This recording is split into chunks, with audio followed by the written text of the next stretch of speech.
everyone doing so far today?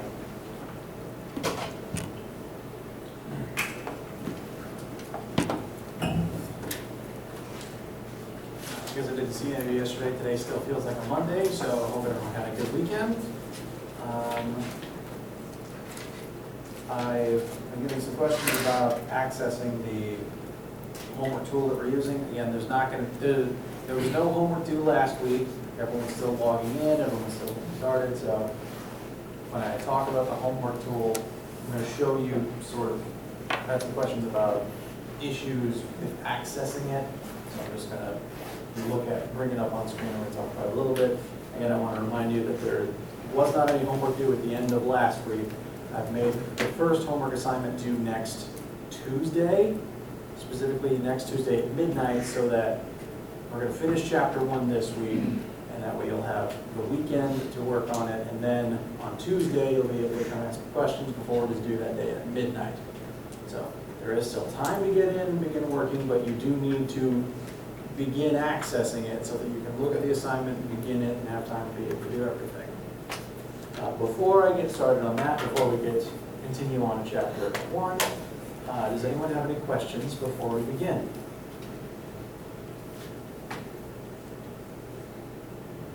No? All right. First week of the school year go well so far? No glaring issues, I hope?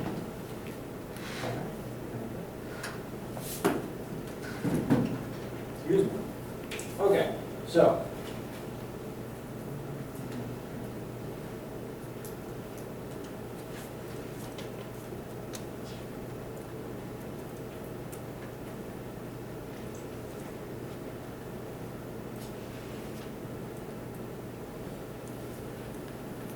So when you first go to the Sapling site, if you haven't got your account set up yet, included links in the syllabus and links in previous emails.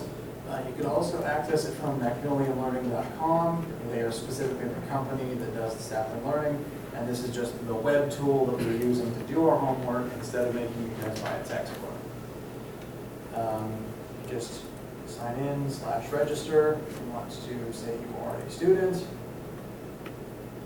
And then if you already have your account, you can sign in here. If you don't, you can create an account.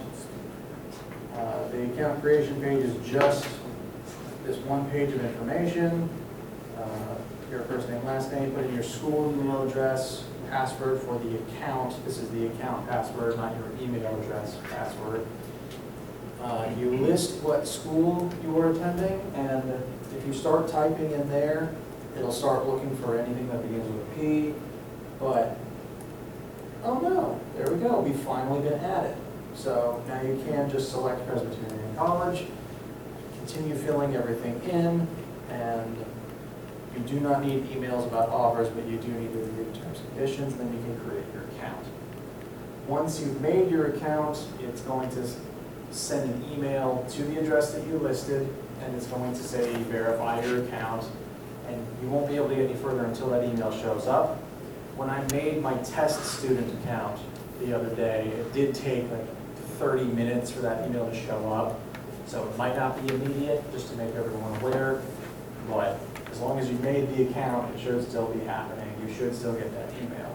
Once you get that email, you'll verify your account and you'll be brought to a screen like this, where you enroll in a class. Notice you have not paid them the fee yet, because you pay the fee with the class registration.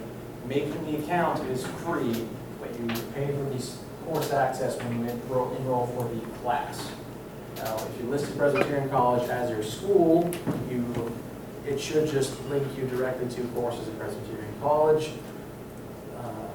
There is only one Sapling class currently at the school. So if you just go through the drop downs, you will see this course listed here in college, Phys1000 Fall 2020, and my last name. Whoops. It's because I signed out to get to the other menu.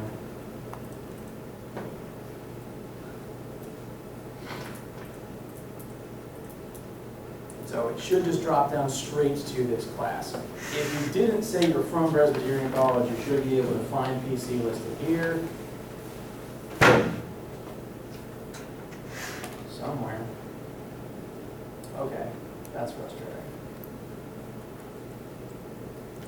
Okay, if you get to this screen and cannot find Presbyterian College, do please let me know.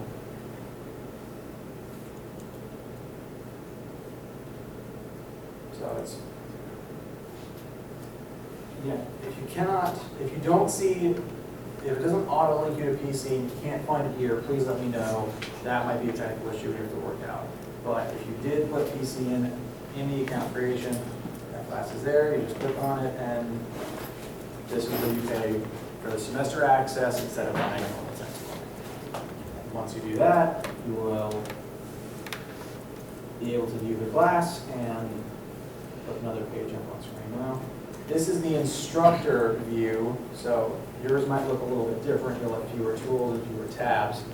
But the first homework and the first quiz are available for you to be looking at. They are not due until September 1st. And just to pull up my calendar really quickly, September 1st is 1 week from today. So you have one more full week to do just these first couple assignments. The homework is about 10 introductory questions about measurement, displacement, speed, velocity, acceleration, and the scientific method. The quiz is on the same things, it's just shorter and under a time limit. You can take as many tries as you want with the homework, come back to it as many times as you need to. I recommend doing the homework first, trying everything, and then do the quiz last. But they're both there, you can just begin them by clicking on them. The new assignments will automatically place themselves here at the top. Once you've done them, the new ones will start appearing over time. We usually have one homework and one quiz about every week. So continuously be checking this homepage and continuously be tabbing back to the assignments to keep working on them. Quiz is the last thing you do. Be working on the homework passively all week. And that should be able to help you access the South-Link site itself. If you have any issues at all, please let me know. If there is a technical issue, if we need to somehow get the company to list your account with PC, let me know. I'll contact them through the instructor portal, and we'll work everything out. So let me know if you have any individual questions, but is there anything else quickly about this before we move on to finishing chapter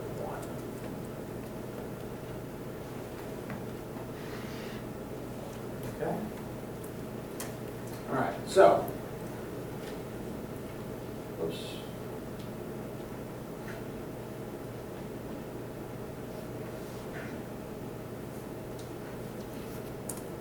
Now, where last we left off, we've been discussing one-dimensional motion.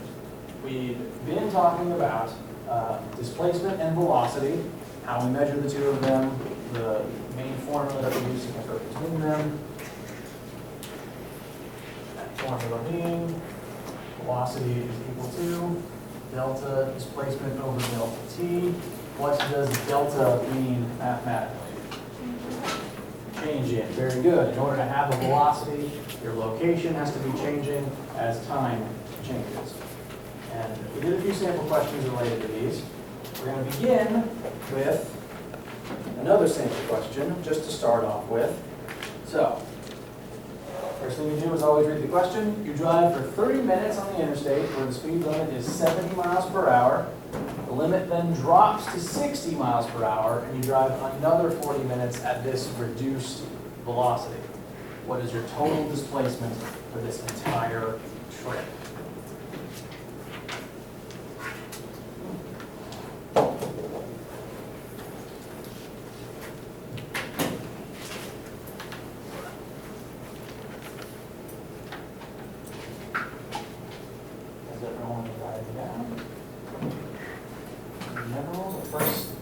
First thing you do, read the question.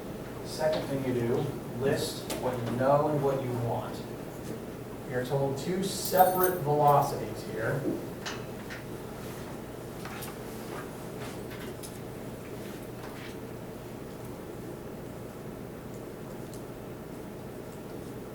So I'm listing two different velocities. Occasionally, to differentiate between variables, I will put a little subscript next to them. So this is our first velocity, V1, our second velocity, V2. I refer to this little baby number. If you were writing on a keyboard, I want to differentiate between just typing V and then the letter 2 versus this as a subscript.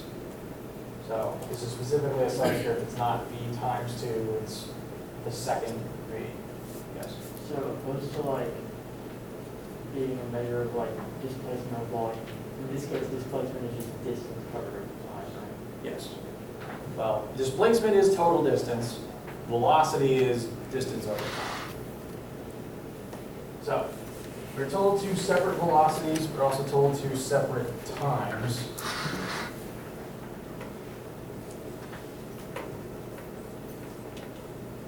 We want to know total displacement. I'm going to introduce you to another Greek letter.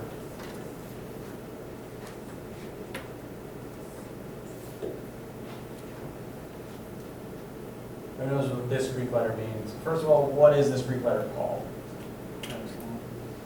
Sigma. Yeah, it's supposed to be sigma. My handwriting's not great. Is that better? All right, so this is sigma. Does anyone know what that means if you use it in math?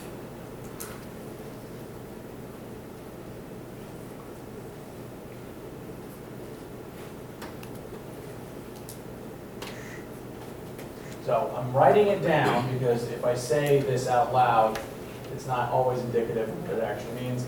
Sigma anything, if you put a sigma on something, means sum, S-U-M, of. So here this is sigma displacement. This is the sum of our total displacement. It is our total displacement. You can put this on anything and ask for the total amount of that thing. Here I'm using it as this is the total displacement that we traveled over this amount of time. This one's going to pop up a lot, so go ahead and write this in the margin of your notes.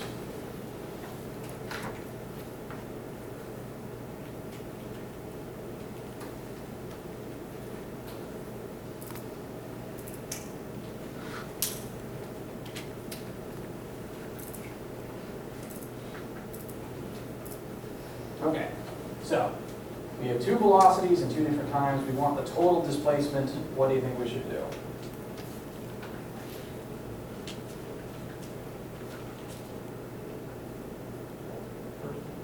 First you should find the number of miles driven up in the first parameter, so that's what I do. Okay, yeah, we've got two different segments here. We need to work each segment separately before we can add them together. So we need to use our formula twice. So first I'm going to write V1 equals sigma D1 over T2, and then V2 equals sigma D2 over T2. So it's the same formula. This is our velocity formula. We're just doing it twice, once with each of our different sets of numbers. Because these take place in different points in time. We're not going to want to combine, V2 with T1 because for this amount of time we're not traveling at this speed. We keep everything separate from one another. At least our variables separate. So velocity 1 was 70. Want to know the distance traveled in that chunk of time? Now, this 70 is miles per hour. Can we plug in 30 minutes? No. So, quick conversion, how many hours is 30 minutes? 0.5. It's half an hour. So, go ahead and plug in 0.5. 30 minutes is half an hour. And we're going to do the same thing with our second set of variables. So, V2 is 60. Solve for delta V2. And our second time was 40 minutes. So how many hours is 40 minutes?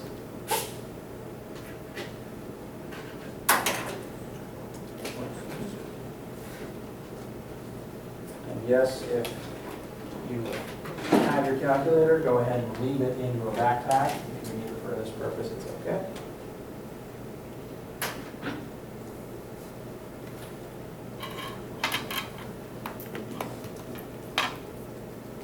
So 40 minutes is really 2/3 of an hour, 2/3 sadly doesn't really round down very evenly, so I'm just gonna write 0.67. That's, 2/3 rounded to the 100th place. And now we can solve for our two Ds, the two displacements separately from one another. So, algebraically, what do we want to do to find D1?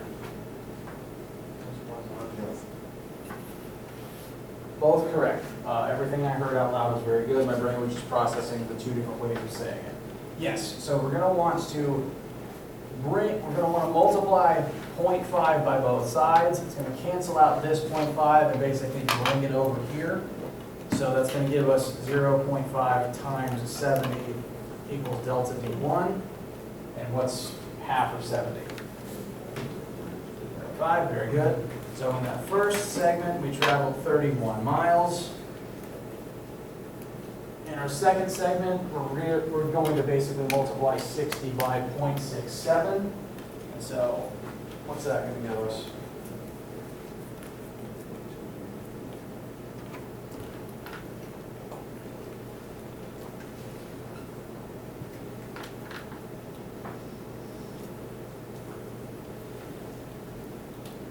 Again, so we're just going to multiply both sides by 0.67. That's going to cancel it over here.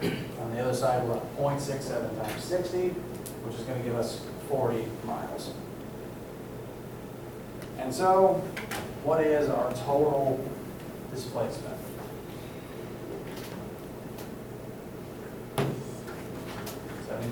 Yep. So this is sum of all of the displacements. We have two displacements. To find their sum, you just add them together. And 35 plus 40 is 75 miles. My M's look horrible today. There we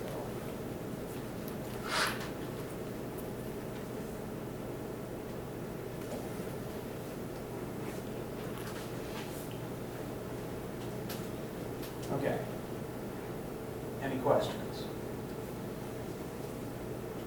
Y'all feel comfortable with something like this showed up in the homework? Okay. So far, just basic applications of the one or two formulas we've had so far. You're familiar with displacement, you're familiar with speed, this is all review. This is really new, you guys.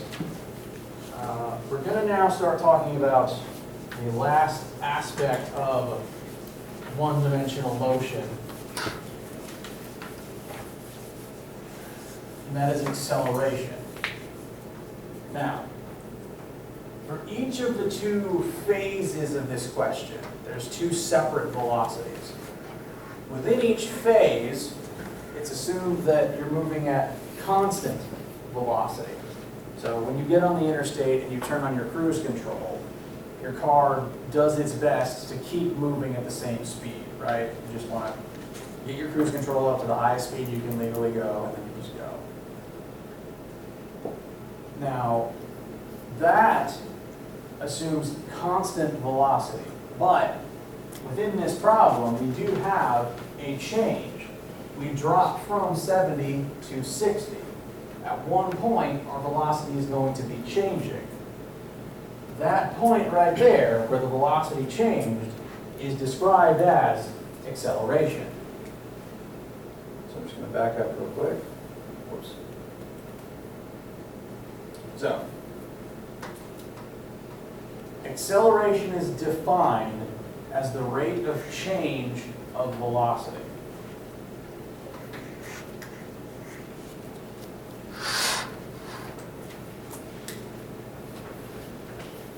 Like I said, for every new variable, I'm going to give you the letter we use as its variable. So acceleration, when you see it in a formula, is going to get shortened to just a lowercase a. So any formula with lowercase a in it represents acceleration. And acceleration is measured in meters per second squared.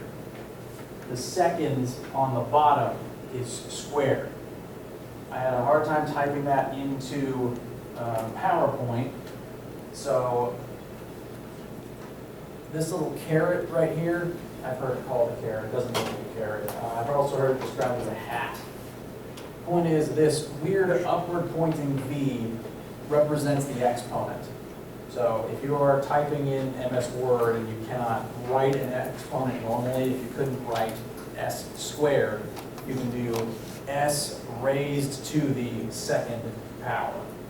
So this represents that the S is raised to the second power, which is how I wrote it over here. And occasionally, you're going to need to know that for being able to use your calculator. Because say a problem came up and I needed to mathematically figure out what 9 raised to the 15th power was. I don't have a button on this thing for the 15th power. So what I do instead is, I'm just going to type a 9, I'm going to press that pointy upwards button, sort of looks like an upward pointing V, and then 15. And that's going to raise my 9 to the 15th power, press enter, and then you're going to get your really big number. So if no one has used that symbol before, that's what it means. This is raised to the power of blank. Okay? Now, acceleration is defined as the change in velocity. So when you are driving, say first thing you do is you get in the car. What's the velocity of the car to begin with? 0. You're not moving yet.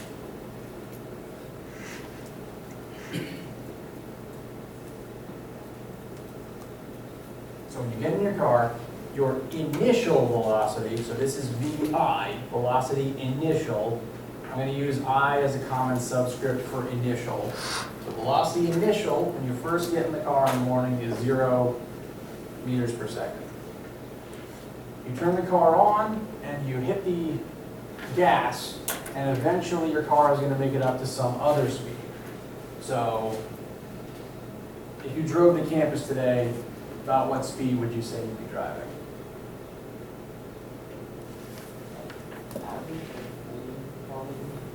40 what? Okay. You know what, I'm just going to turn that into meters per second for consistency's sake. So let's say you got up to a top speed, a final speed of 40 meters per second. Now, this is your initial speed, this is your final speed.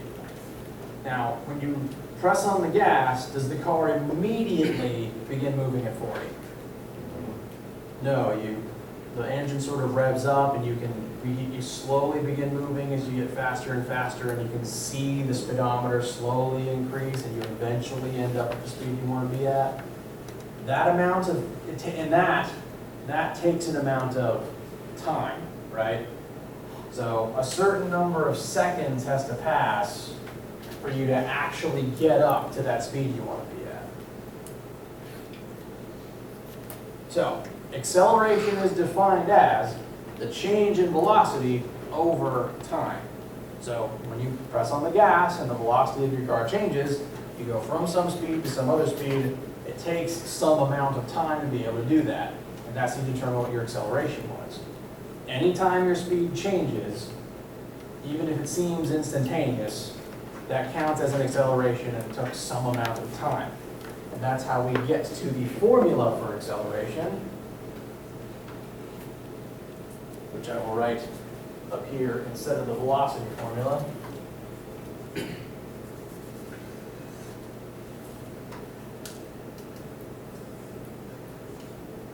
Acceleration is the change in velocity over time.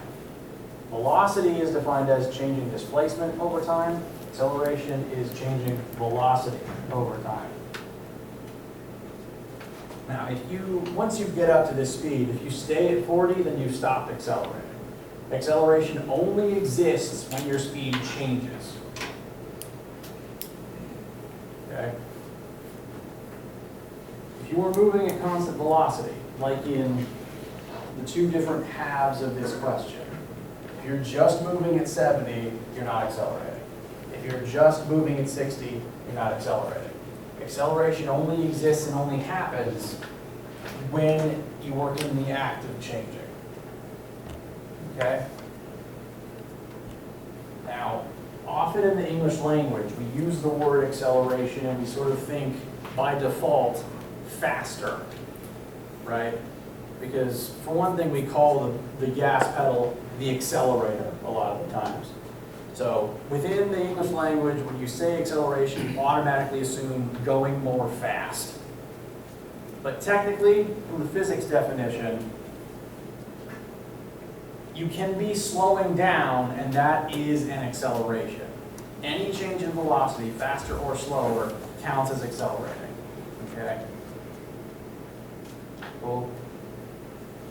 Okay, it's important terminology for the example we're going to start working. Speaking of example, let's go ahead and do a couple more of them. Excuse me. Let's go ahead.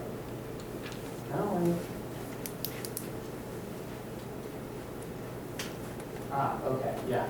We're going to start this second example. We're going to start the second example. We can't do, we're going to save the second half of it for a minute, or we're at least going to start with the first part and go ahead and do a little bit of accelerating. So, first thing we do is read the question. You drop a stationary object that begins accelerating down at the acceleration of gravity. So, if you haven't done much in the way of with gravity yet, when you drop an object, as soon as I let go of it, does it begin moving at top speed? No.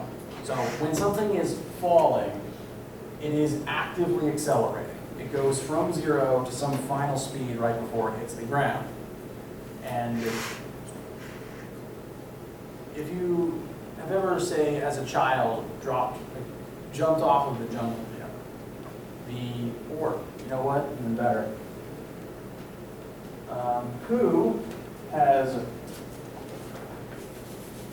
say, gone on the swing set as a kid, or even now, there's nothing stopping you.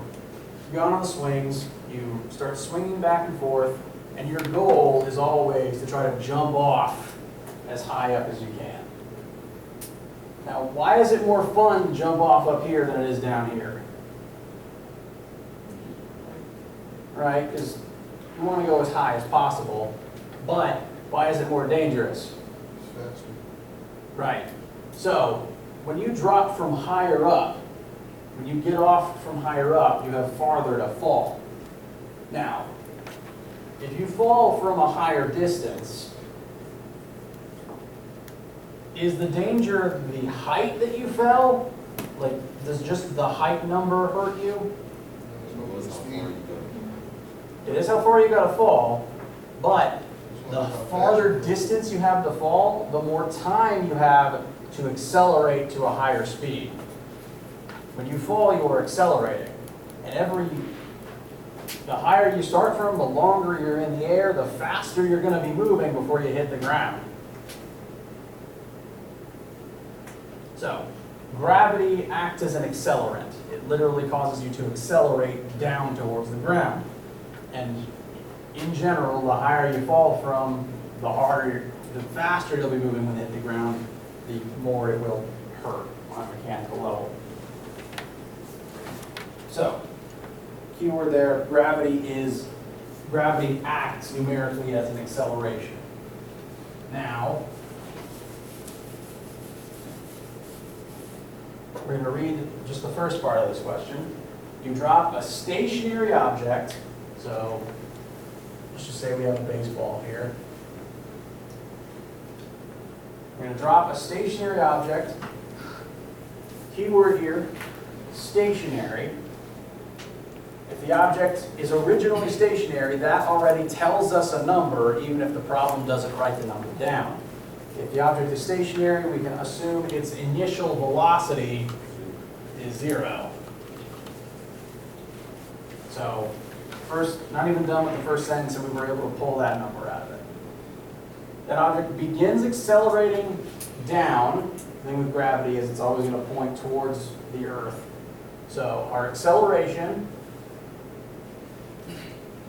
is the acceleration due to gravity. And in physics, we tend to assume that the acceleration due to gravity is a constant. We like to label it as g. So our acceleration here is the acceleration of gravity. That is g, and numerically, that's going to be equal to 9.8 meters per second squared. Why do you think the squared is important?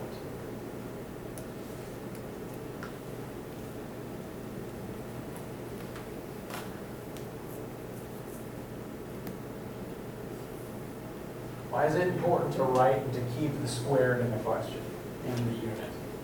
Why is it there? What does it mean?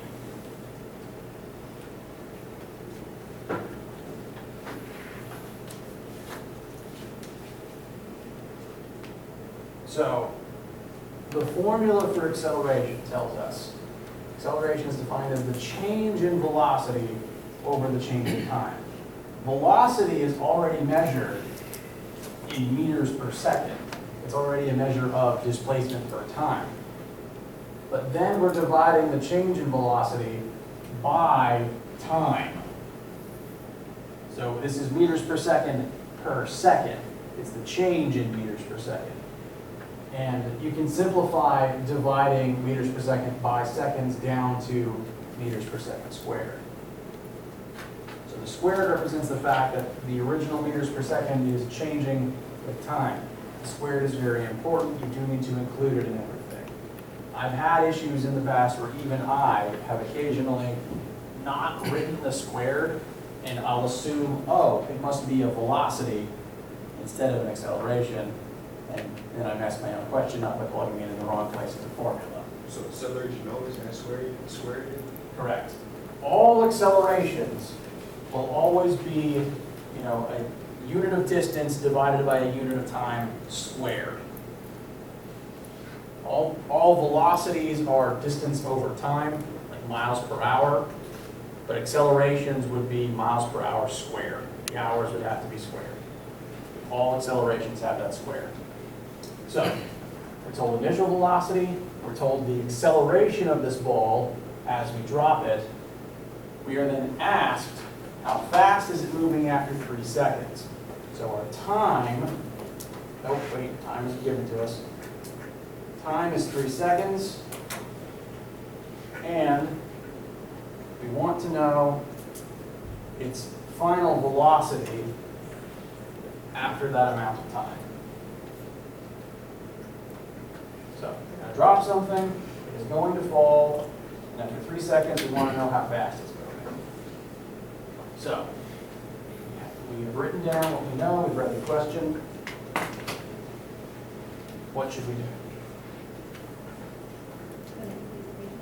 All right, which equation?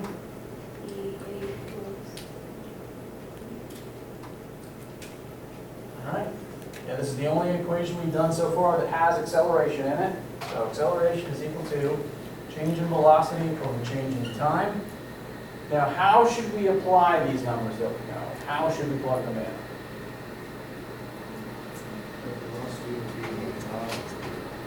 All right, so time is 3 seconds. That's pretty straightforward. We also know what our acceleration is, so we go ahead and plug in a negative 9.8. Why is the negative important? Right, gravity is going to pull us down. The negative is telling us the direction. More on that in a little bit. Now, we're told initial velocity, and we want final velocity. But the equation has delta v in it. So how do we work around that? So, sorry?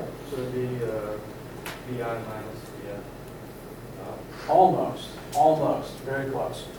The rule is delta anything, I'm going to use delta v as an example.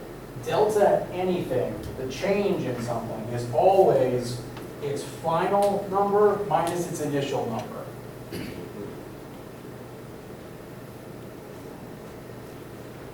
Now, our initial number is 0, but this is still important to know. Delta anything is always final minus initial. If you do initial minus final, you're going to get the sign on your answer wrong. So delta anything is final minus initial. So V final is what we want, and our initial is 0. Now all we have to do is get VF equals all by itself. Yep. So we can multiply both sides by 3 to bring the 3 over. That's going to give us VF equals negative 9.8 times positive 3. And that, just multiply them together, and that'll give us our answer. Very good. 0.8. 4. And what would our units be? Meters per second. We found velocity. We solved for velocity, that's going to be meters per second. Meters per second squared was the acceleration term. It is important to understand where the square disappeared, though, so I'm going to show that. We had meters per second on this side, sorry, meters per second squared on this side, equal to meters per second over seconds. We multiplied both sides by 3, and that's going to carry the 3 seconds over to the other side. So that's going to give us seconds times meters per second squared. This seconds is going to cancel with one of these two, and that just leaves us with meters per second again. So we solve for velocity, the squared canceled when we multiplied by time, and that just left us with our velocity unit. And that's how we got 29, this is a 9, my handwriting is very bad, 29.4 meters per second. And so that would be the velocity downwards, the negative represents down. The velocity downwards that this ball would be moving after 3 seconds of time. Any questions so far?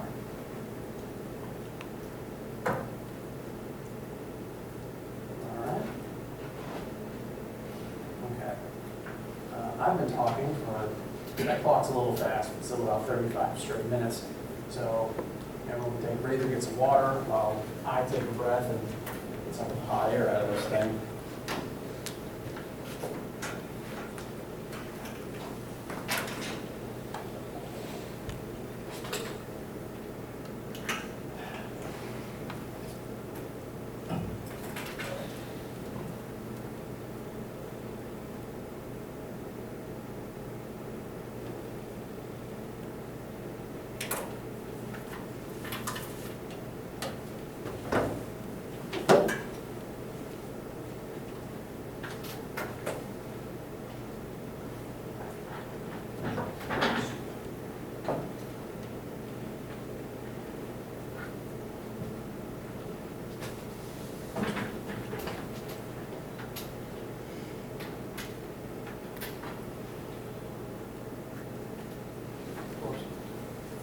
No wonder I can't see it on my screen, it's up there.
Quick reminder, before we start back up, we do have labs this week. Like I said, it's an introductory lab, so it's just to get you reused to algebra and used to the idea of showing up if you are able to show up in person. If you cannot show up physically this week, please email me about lab opportunity that I can give you remotely. So this week is just a quick intro assignment to who's to come here at 1:30. Now,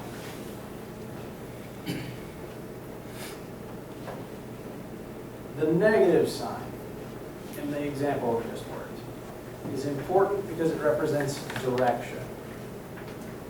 We've been talking about one-dimensional motion so far, and that means we're only examining for one axis at a time.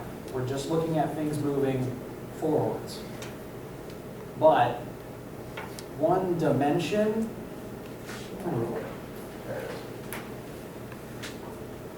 one dimension can actually contain two different directions.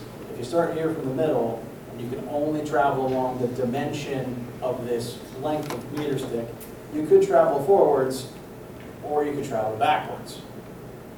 And so, in really all of the physics we're doing here, the negative sign or the lack of a negative sign is going to be very important because it's going to tell you direction.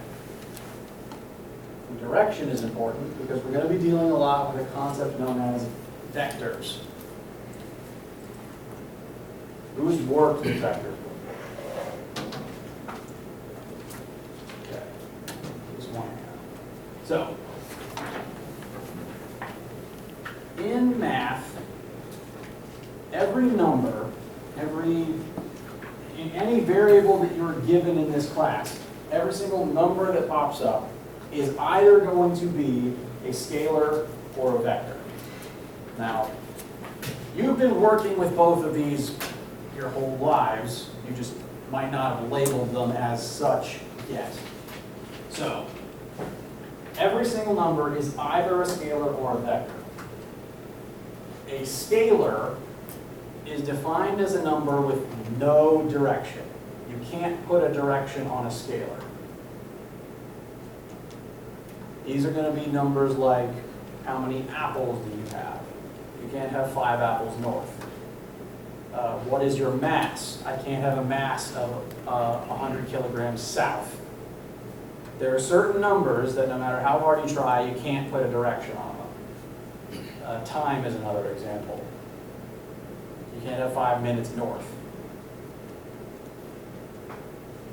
Meanwhile, there are some quantities that are vectors, meaning that they have directions involved, directions attached. Everything we've been talking about so far counts as a vector. You can displace 5 meters north. You can be moving 5 meters per second north. And in the case of this gravity question, the object was accelerating downwards. Every acceleration has to be in a direction. Either you are going forwards and you're going faster forwards, you increase your velocity forwards, but say you were in your car and you hit the brakes.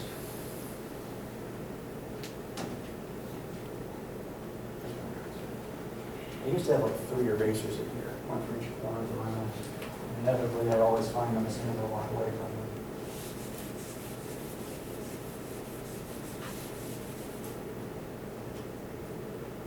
So let's say you are in your poorly drawn car. You are moving forwards, so you have a positive initial velocity. We're going to consider this to be the positive x-axis. So this direction forwards is positive. If you are moving at this initial velocity and then you hit the gas and speed up, what is the direction of your acceleration going to be?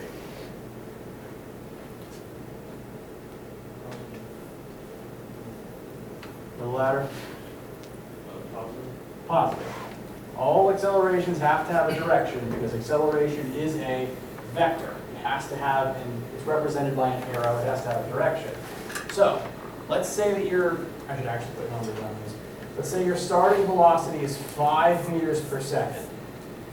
And you accelerate up to a final velocity of 10 meters per second. And let's just say that takes you 1 second.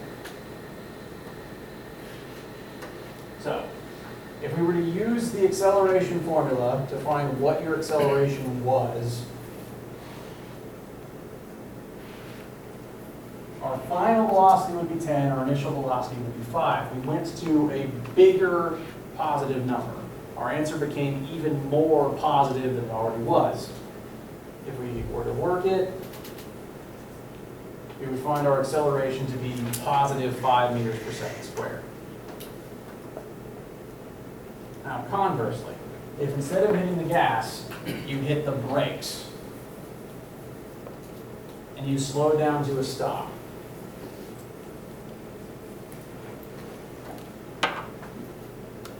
that would change things. Instead of us ending at a bigger velocity, we're going to end at a smaller one. And here our acceleration would be negative 5 meters per second squared. Same magnitude, but opposite direction. And that has a different effect on your movement. If you are moving forwards and you accelerate backwards, it means you slow down. That's why we use the word acceleration for speeding up and slowing down. Because even if you're slowing down, you are still getting faster, but backwards. Because, mathematically, if you kept accelerating at negative 5, you'd just, be going faster in reverse. You could throw the car in reverse and accelerate backwards, which is still acceleration. You still have more velocity, it's just in a different direction. Those have been rambling a lot again. How you guys doing? Okay. That clock is fast, so I need to keep checking the actual time. Oh, not as fast as I remember it being. Okay. We're going to pick up with vectors next time, but even if you haven't done vector math before, I bet most of you have at least heard of the concept, because for better or worse, most people have seen this movie.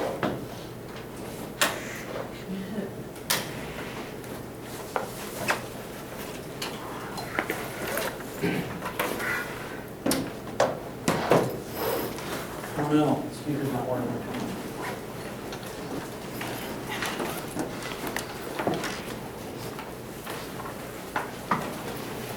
I've been foiled.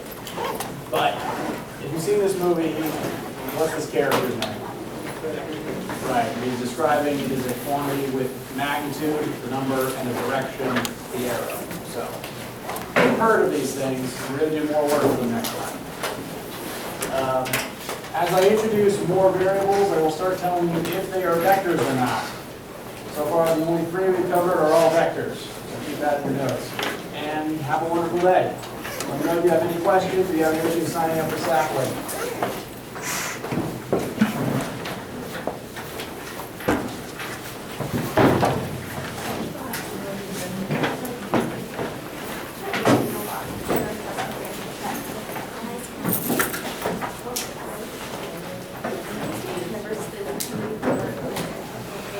I have, but when he then went on to talk about Columbus, I haven't heard the result of that conversation.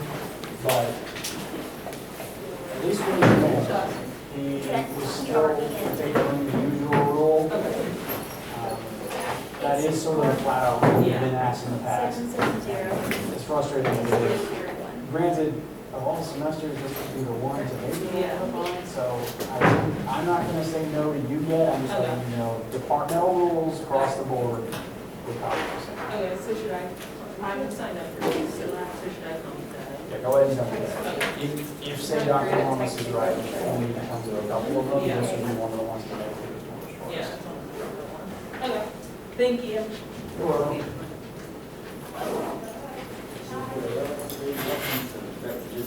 Yes, labs are in this room if you're coming.